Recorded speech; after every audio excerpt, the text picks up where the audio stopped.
Hi. All right. So I'm jumping in with Unit 1 and why I developed it the way I did it. But it's also for teachers who are going to be, this is your implementation. Again, you don't have to have the app to understand this methodology. But I'm going to go ahead and show you what my view of it is. And I will be using the Piano Professor app because I think it's easier to show you what they should be doing and then talking about that. So second private studio, again, for you, like where do they start? And then for those of you just learning the piano for the first time, this is what I want you to learn and understand as you go through the Unit 1 with the Piano Professor app, or if you're doing it on your own lessons with a teacher, or if you have your own stuff. So just want to say that this is for everybody, but I will be using the app because that's what generally I am using to help better my students. And I want to talk to that. So here goes. Let's go ahead and jump in, and I'm going to just go ahead and try it out first. And I'm just going to use it exactly how it is. I'm not going to change any settings here, but you can if you wanted to. And I'm just going to go down here and open lesson. So the first thing that you want to do on a lesson is know that the bottom of the keyboard is going to be low sounds and the higher keyboard is going to be different sounds. So let me change when you're looking at your piano app, when you're looking at that. So going up means traveling up, going down means going down. So this is showing you like play something low here. And that might seem like that's too easy. I would not say anything is too easy for anybody. I would say that this is where you need to start to understand where they are and calibrate them, especially with a new student, especially teaching anybody, so they feel successful right off the bat. So I'm going to go ahead and push 3 notes, and you see that was successful. And then on top, if I push the wrong one, oops, no, it needs to sound higher. 1, 2, 3. And we're going to divide the keyboard in between 2 halves. There's a bottom end, usually for your left hand, and that middle C is the one that determines that. And then there's a right side of it. Now you can see on my piano that I have like little like notes there. You don't need these, but if it would be helpful, eventually I'll put a link to what you could do if you want to put that on your keyboards. And some teachers are like, no, you're going to you could learn that straight from the app. The app will help intuitively teach you that. So that's the first lesson. Now I'm going to speed things up here. So we're just going to get things going. Less talking from me and more demonstrating and why. So try next lesson. Let's see, start lesson. So this is the next step I find after they understand low and high, which is super easy for them to grasp. Like, oh, I got it. And you're going to be able to knock out like a bunch of assignments at the beginning of the year. Hopefully you're building trust with the student, you're building rapport with the student, you're also, if you're teaching a group piano lesson, you're building rapport with everybody. So this next thing, super easy. You could have everybody go, like you could have everybody come into the middle of a room or something, show them on piano, then have them go off, and it's like, wow, way to be successful. What did you notice? Anything, then have them come back and then do this. So if you're teaching private lessons, very easy to fly through these. But giving them homework so they'll know they have homework, but teaching them live, but then giving them this homework would be great. So they understand that, they go through it, you see what they did and didn't do at home to understand their private practice less, like whether or not they're going to practice. If you build the mentality that we will practice in this class, we will practice in the studio, or you yourself, we will do these assignments and build that habit and schedule out a time blocking day of specifically when you're going to do it, massive success. Teach success breeds success. So when they're like, oh, this is easy, I got all these assignments, I feel so successful in my studio or in my lessons or whatever else, like that's what you need to build is the habit.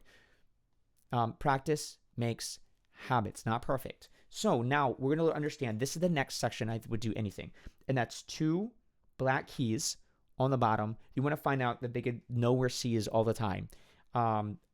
This is the dominant amount of pedagogy that's out there. So knowing where C is, and that's, I always say C with 2 eyes. You see with 2 eyes.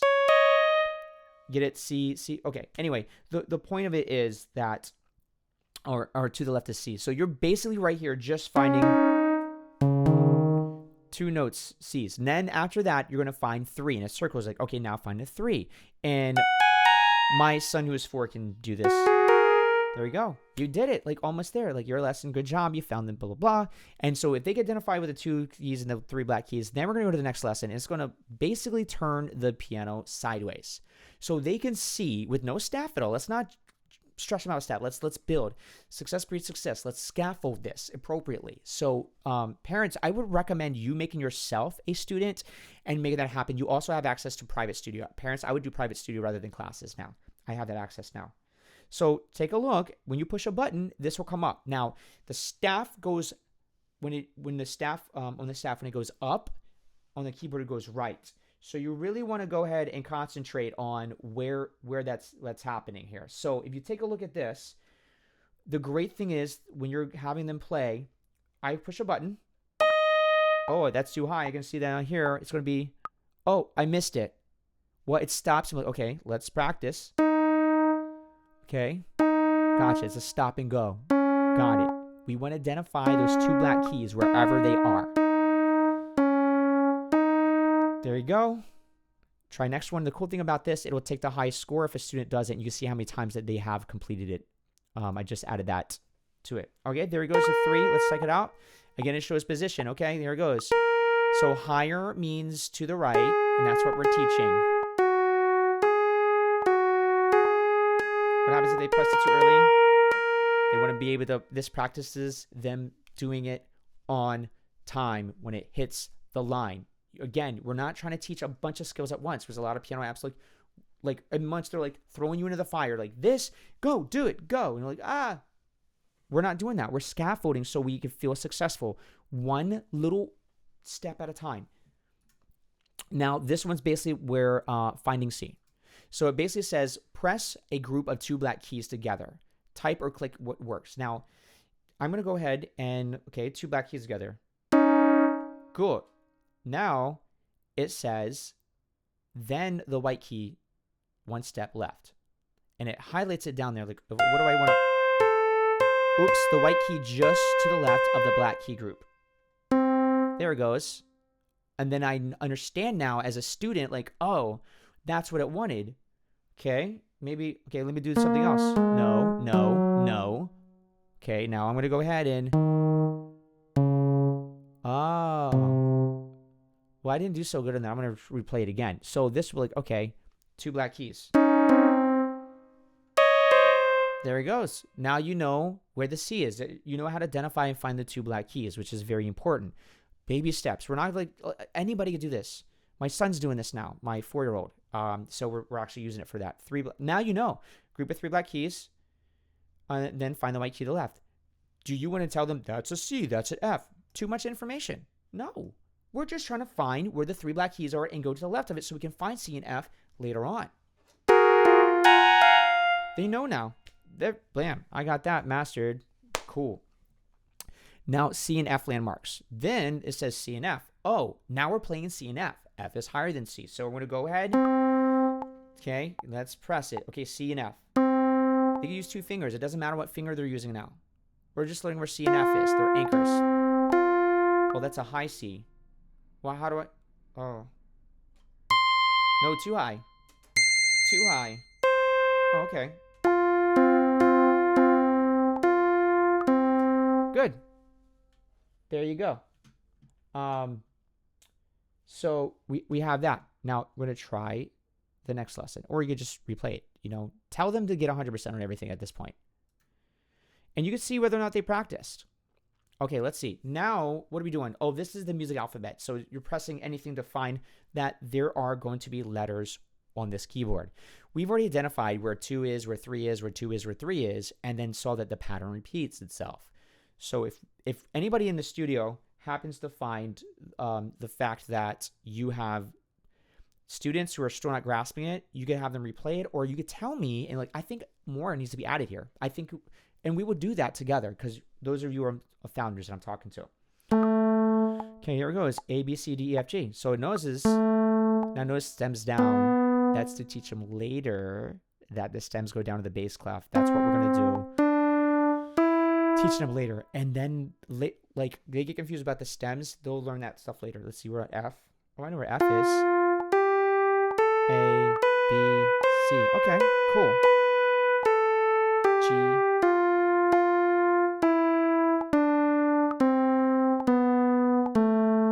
Great. Try next lesson. Okay, here it goes. Find C, D, and E. Now we find that little cluster. And I have an idea to add a song. That's What Makes You Beautiful from One Direction. It's all C, D, and E. Or, I mean, it's all like do, re, mi, for those of you who have that. So now we're going to find notes around the 2 black keys. Play C, D, and E. Okay. C, D, E. Got it. Play another CDE. Oh, no. I think I might change that to like you can play any CDE as long as it's not the first one you did. See? This is why we're doing this. Like, this app is going to be changing and getting better and better all the time. We're just like foolproof. Start lesson. Okay. Here we go. Left to right. 1. This is a stop and go again. It's important for them to know where it is. And then here's another thing. I'm going to replay this. Let's see.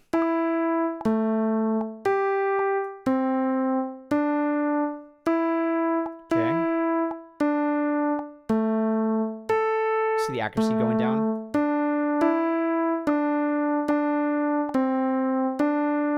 Okay, 50% accuracy. This lesson is one job. Work on next. Most missed note is E4. It tells you what you missed. And later on the staff, it circles it for you. So it basically gives you a review like, hey, you might want to work on this. This is what you're missing here. So now that they understand that is, we're going to go ahead and give them where they have to count it off on time. Okay, here it goes. Oh, missed it. Oh. So this is going to get them acclimated to... Ooh, it's offbeat, but it still gave me some points. Okay, look. Here's where it tells you, okay, your C is, you're really missing your C. So this intuitively teaches them about all of these notes and where to go. So now you, as a parent, this says notes around the 3 like these. Play F, G, A, B. Oops. It wants them clustered together.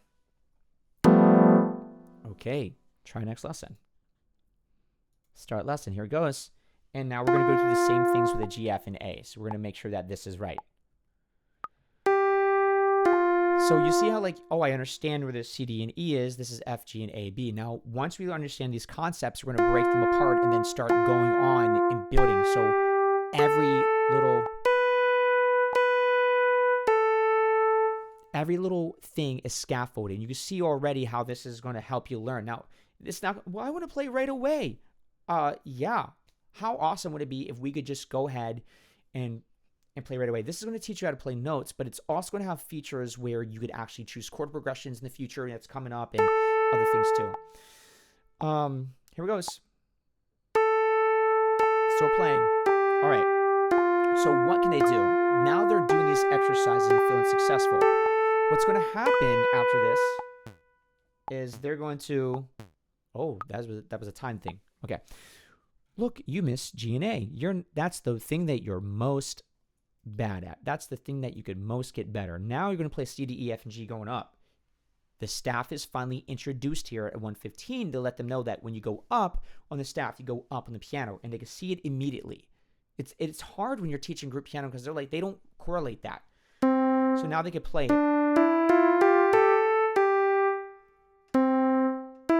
And then they can play around with getting the right notes. Now, we're not using fingers again, but if you replay it, you see that down here.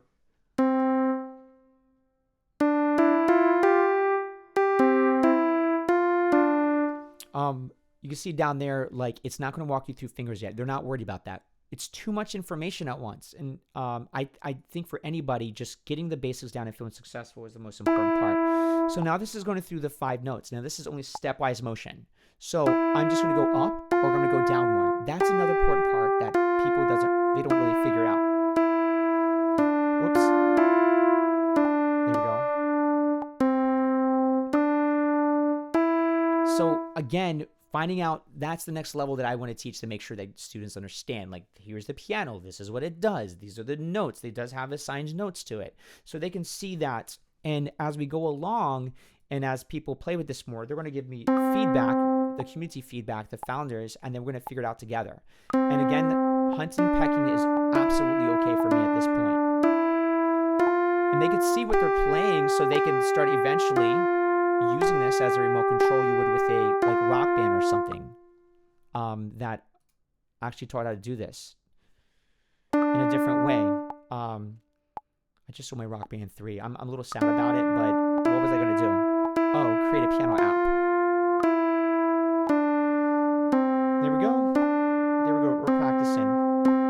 Now, eventually, oh, there's more. It's like a speed round. Oh, B. Okay, we're adding that all stepwise. Now, I started adding the B across the C and the A across the G now, because eventually we're going to be playing chords where you're playing those kind of chords. So you want to be able to like play that. Now this is a scrolling bar. If you don't get it in time, so this is teaching about time. You can't. Oh, new exercise. And so they can practice this over and over and over and over again in only quarter notes.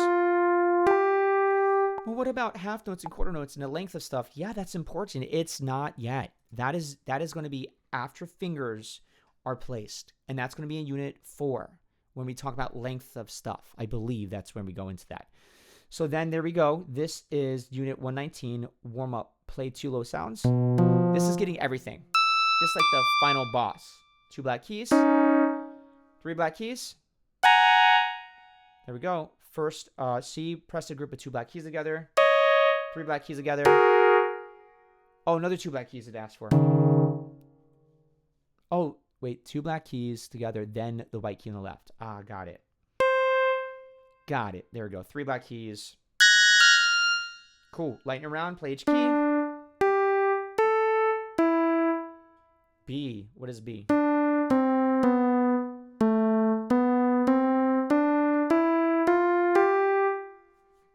Okay, so that's their test. Whether or not they learn the note names, and then they'll like figure it out and play it over and over and over again until they figure it out. Try next lesson, and then obviously we're in Unit 2. And then we start the lesson, and then you see that there's now the staff is implemented as an introduction. Hey, you're going to do everything that you pretty much did in Unit 1, but now you're going to do a staff. And then it starts to turn it here. And like you'll end up doing it where it's, well, we'll talk about that later, but we'll do one for itself. There it goes. And now, like, wait a minute, I just did that. Okay, oh, wait. Now this doesn't move on until they get it right. And here's another thing. It shows you the red dot, what you pressed. I'm pressing B right now. It's appearing on the B.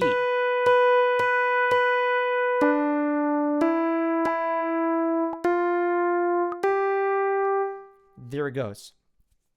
Now I haven't added in there, like you saw this says play a D4. D4 is C4. C4 is the middle of the key. Now I understand that when you're using like software like Logic Pro or your other places, I think the Yamaha standard is C3 is middle C. I know in Europe C3 was when I went to Ireland for a master's degree in music technology. C3 was middle C because we use Logic Pro a lot. That does happen. C4 is what we're going to establish as the middle C. And it changes when you get to the next C, A4, B4, C5. I'm not going to teach them that yet. We're just going to stick to this area right here and then go from there. But you see now that it implemented that, and then all of a sudden it says finding C on the staff. We're going to do it again. We're going to look low C, high C, and then they're going to see like, oh, now I know how to see C because it has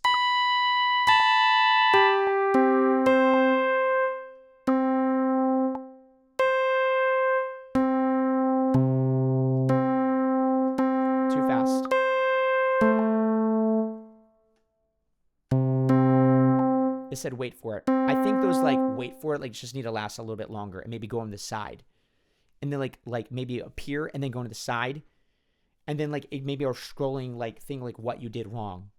And then it'll just keep on like maybe 5 at a time and it'll just like keep on going up. I think I'm gonna add that into there. Again, you could see what you did wrong. It talks about it here. That is pretty much my pedagogy for Unit 1 and what it stands for. So, and Unit 2 is going to add the staff, etc. Hey, this was uncut. It was unfiltered. I hope you understand as a learner, as a person who's teaching piano, if you think that like, hey, I want to let you know that this also is really good, or I would like to add this, totally let me know. Hit me up, put it in the chat. There's a way to do it. If you take a look at the school that we have here. I'm just going to type it in. You can see I have other schools. I have a singing one too. But under, if you go to, pretty soon it's going to be a classroom like, hey, debugging section. But if you want to go to classroom, welcome to piano. I have it under here. Like if you want to find it, help us make it better. And then you could post any bugs here that you like. And then I'll read that. And then every Monday, I'm going to have 12 o'clock right now until I have school. 12 o'clock is going to be the time that I come in and then talk about Piano Professor news and what we saw that we're having changing, what is changing, what's going to change, and then we'll have a follow-up that every week. So there it goes. We're building. You're in here early. Let me know if you want something changed. Here we go. Bye.